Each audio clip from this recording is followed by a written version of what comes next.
All right, we're back. We can relax for a minute now because we got another segment. So here's the S3S we're talking about here. Okay, this is the S3S. So this pattern also exists. By the way, S3Ss are like diagonally hinging around the 2 note. Okay, so here's the other one. It's up here. It just looks like a mini 7L, except for one thing. Except for one thing. Let me just fix that a minute. Now we got this one. We got a second one. We have the blue one. Okay, and then we can do another color. Oh, we're wasting more time, but it's fun. So we're going to draw the other one. Okay, so this is the first one that's outlined in blue, and it says 3S right there. Notice we still have our big patterns here. 5, 4, 5, 6, 7, R2, 3, 4, 5, 6. And in the A shape, you got that entire pattern you can play. It's so easy. It's so easy. Just look at what you're doing. All right, that gets you up to the 6. Now, once again, when we're talking about, we're right there in that S3S right there. 5, 6, 7, R2. Just like that. I wanted to show you how this one is kind of warped, okay? There's another one. They're connected, right? Everything is connected a little bit sometimes. But now it's warped, see? So instead of the 5 being here and the 6 being there, it's warped up. We still have the pattern there, and we can still lock into it and play the rest of the big pattern. So that's the important thing to remember about playing around the pattern. Let's move over to A. Let's move over to A because A might be easier.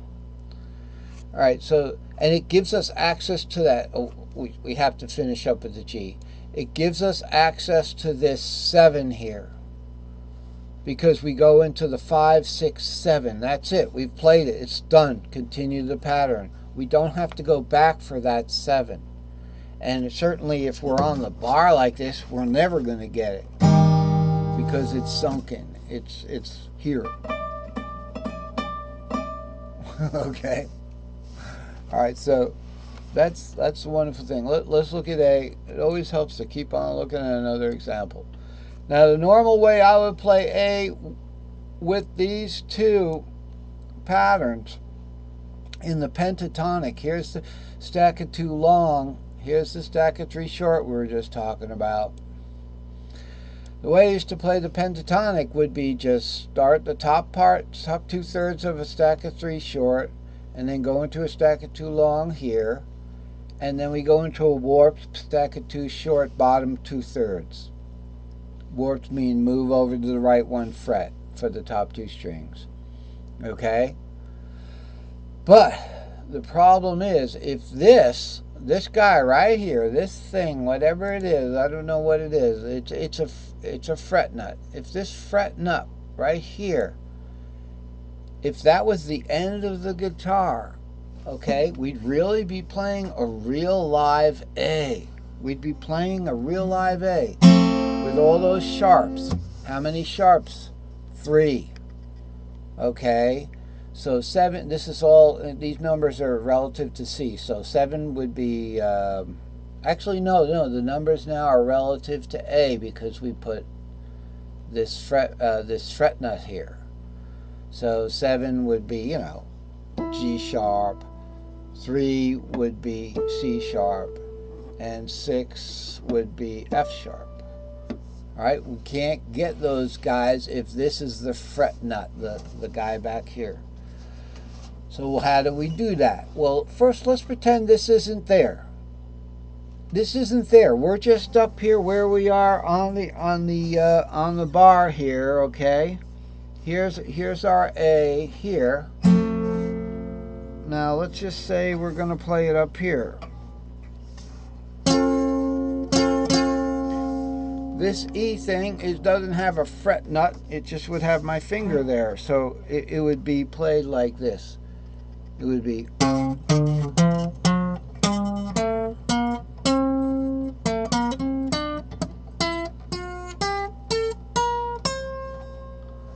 Okay, let's see if we can get that. Let's start from the root.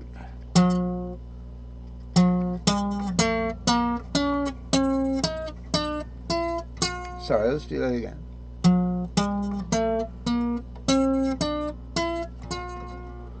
But if this was the fret nut, we couldn't get to these guys down here, right? We'd be stuck. We'd be like, and we'd have to go up here for the 3. And there it is in the pattern. Now if I play it from the pattern, holy smokes, this is easy. I'm not looking for that 3. How am I going to match the same note down here? Oh, how am I going to match the same note here? How am I going to match the same note here? Well, oh, it's warped. It's a different interval. No. Once you're in that pattern,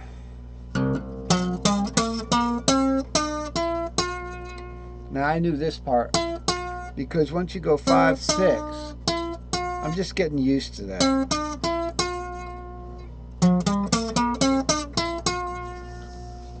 That's where the big pattern comes into use, when we've got a fret nut here. So down here on an octave down on the real A, the key of caged A. The A that we all play. Now of course it's going to come out as an F, really, you know, but it's an A. I'm playing the A, you know, I'm playing the A. Everyone knows that. What are we doing? We're playing an A, the 5th, the root, and the 3rd in the key of A. So you know the 3rd would be C sharp, right?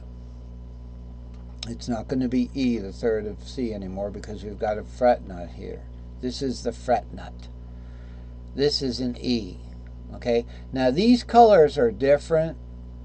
These colors right here, actually they came out green because I was messing with the coloring. They're supposed to be purple or something like that. You know, these are just different. Okay, that's not an E color from the keyboard. That's why I have to make the distinction. If you see a lot of pinks here and a lot of oranges, that's not color coded for the keyboard like this is. That's not that color pattern, color assignments. So don't worry about that. That's so I can identify the pattern stacks. Okay, here's stack of 3 short. The middle of that in this particular diagram's green. I don't know if it's green down there. Whoop. I'm not even in cursor mode here. I don't know if it's green down there. It isn't, but this purple turned green somehow. I don't know. I think I wanted to make it different so you could see how this pattern works its way across the fretboard. See how it kind of marches its way across the fretboard kind of thing? Well, actually, that's a different pattern. Okay, this is 4, 5, 6, 7. You can also do one of these things, 4, 5, 6, 7, root 2, 3. But guess what? I found out that it's not necessary to do that. We'll get to that some other time when we want to do something that big.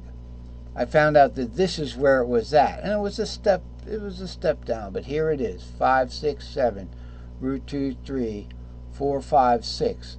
And that just marches its way across the keyboard like that. On up, hits the warp, starts again, doesn't give a damn, coming in here from down here, and it goes diagonally across the fretboard like that, okay? So, and then there's another version of it, so I changed the color on that one. So where were we? We were doing our A. Okay, it looks like I had the fretboard here drawn. So we're going to do these patterns instead to make sure that we can, if you get used to these patterns, okay, everything is to the right of this bar. If you use these longer patterns, everything's to the right of this bar. This 6, 7R is actually gets turned into what? The top of an